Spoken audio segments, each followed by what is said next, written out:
Welcome back. We're here to talk about Saturday's Premier League match between Stoke City and Crystal Palace. Pascal, we'll start with Stoke 0-0 against West Ham last time out. What do you make of that match? Well, it was an entertaining nil, wasn't it? Loads of chances for both teams, and I think both teams hit the woodwork as well. And I think it was in the end West Ham finished with 11 shots on target. It was the most out of any team this weekend, and they were the ones that didn't score. Stoke had quite a few as well. Kouyaté cleared one off the line. Butland again made tons of saves, but Stoke they had chances to Van Ginkel or Arnautovic. It could have easily been a 2-2 or 3-3 easily, but in the end it finished 0-0, which is another clean sheet for Stoke. I think going to West Ham, West Ham, they haven't had many wins in recent weeks, and I think Stoke might have gone there and thought, good chance here to get a win, but a draw is still a decent result at Upton Park. Does still leave them in the bottom half in 11th, but it's still very, very tight, in those places, between sort of say 6th and down into 12th there. So it's very, very tight, and they could easily shoot up the table this weekend. Yeah, they're only 3 points off 5th place now, which is, if they can get up to their potential with a couple of wins over the festive period, they get right into the European mix, which would be a big achievement for Mark Hughes. And the form they're in, you wouldn't back against them. Only one loss in the last 6 Premier League games, 2 in the last 11, and those 2 were pretty surprising ones against Watford. Obviously Watford doing well now, but at the time that was a shock at home to lose 2-0 to Watford, and then Sunderland, who as we know are right down at the bottom of the table. And when you consider some of the teams they've beaten in that time as well, they've got victories over Manchester City and Chelsea at home, so they're in really good form, and they've got United and Everton to come after Palace. Obviously not the easiest end to the year, but if they can pick up quite a few points in there, they'll really fancy a chance of pushing on in 2016, because the form they've got, the players they've got, and the form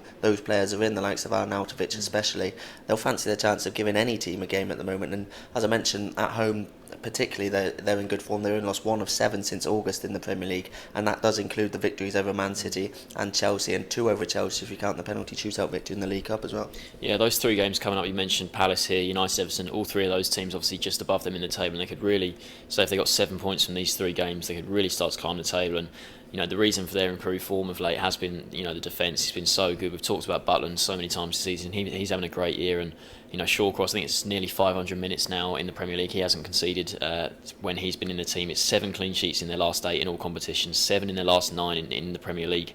Only conceded 4 goals in that time as well. We know that Stoke tend to be like that. That's what they've been built on, especially under Pulis. Since they came up to the Premier League, but the way they're playing now with players like Arnautovic, like you said, Boyan's playing well as well as Shaqiri. He obviously brings creativity as well. So certainly defensively they look so solid, but they did fail to score last weekend despite having quite a few shots on goal, and no team scored fewer than them in the Premier League with 13.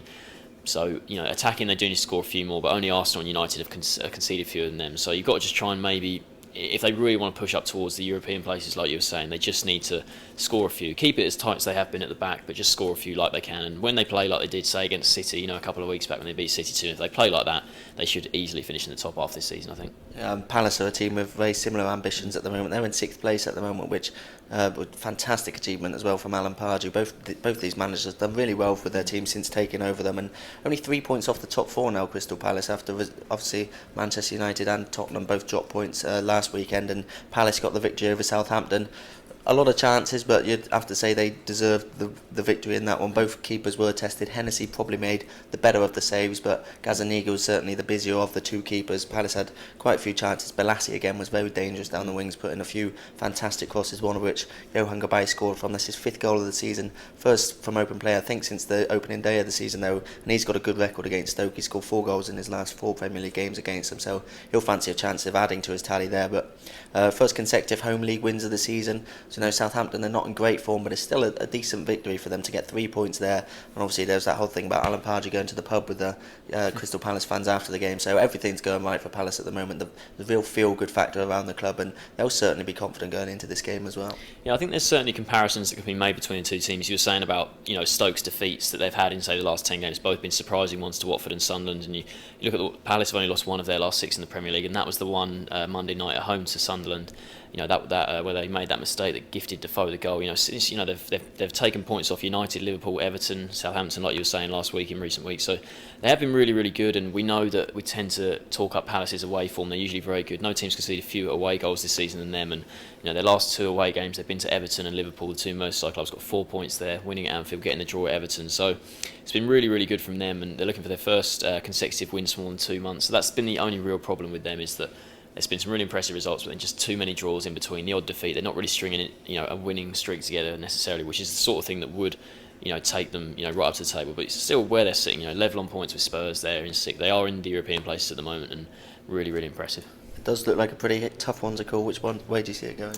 I'm going to back Stoke here. I think I've been really impressed with them in recent weeks. I think even though they couldn't score against West Ham last week, they maybe gave up a few too many chances, and that might be a worry against Palace. But I just think the way they played in their last home game against City at the Britannia really, really impressed me, and I think they just might have too much for Palace here. I'm going to go for a 2-1 home win. Yeah, I don't see that many goals, to be honest. Stoke, as you mentioned, not great in front of goal, and Palace, again, as you mentioned, best away record defensively so far this season. So I'm actually going to back a 0-0 draw in this one. So we're going for one Stoke victory and a goalless draw. Thanks for joining us.